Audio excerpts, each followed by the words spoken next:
Assalamualaikum, kembali lagi bersama saya Afa Subekti. Kali ini saya akan mencoba mereview sebuah buku yang berjudul Draft Love Inc.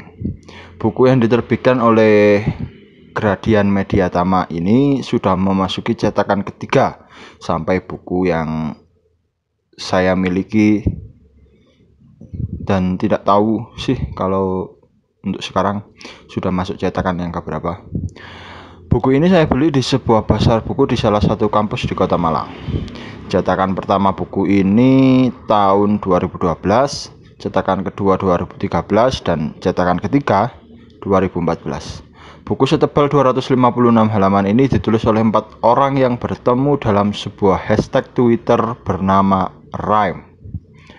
Kemudian mereka berteman dan akhirnya bersepakat menulis buku ini. Roy Saputra, Mia Haryono, Grahita Primasari, dan Dendi Riyandi adalah penulis-penulis buku ini.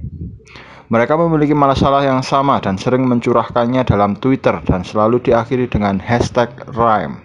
Masalah itu adalah berusaha untuk move on. Dan mereka memilih traveling sebagai usaha untuk move on itu. Ya, move on. Tema itulah yang diangkat mereka dalam buku ini. Tema yang diambil dari kisah mereka sendiri tentunya. Mereka move on dengan traveling ke beberapa tempat baik dalam maupun luar negeri. Mereka lebih banyak bercerita tentang kesulitan move on ketika sedang melakukan traveling itu. Seperti ketika harus mengingat masa lalu ketika di perjalanan, membayangkan keberadaan si dia ketika berada di suatu tempat, dan banyak hal lain yang sepertinya mengganggu proses move on mereka. Roy misalnya harus bernasib sial ketika sang pacar mengakhiri hubungannya karena sang mantan pacar lebih memilih untuk menempatkan cintanya ke hati orang selain Roy. Roy memilih pergi ke Singapura. Seperti biasa bahwa setiap perjalanan panjang pasti ada berbagai cara untuk menghilangkan kebosanan. Dan Roy memilih mendengarkan lagu. Playlist yang didengar adalah lagu-lagu galau yang amat menyedihkan, yang justru terlihat sangat menghambat proses move on si Roy, menurut saya. Tapi playlist lagu adalah pilihan pribadi tentunya. Apakah Roy akhirnya berhasil move on? Baca bukunya. Mia, dia lebih ekstrim lagi.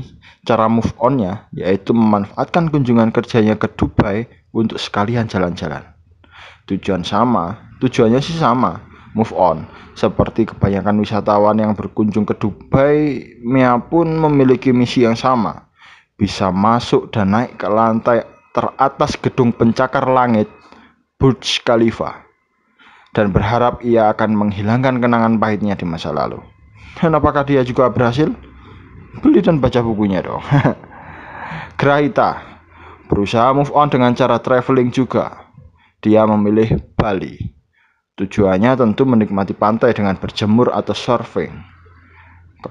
Seperti kebanyakan wisata lain yang ada di Bali, yang menuju Bali tentunya.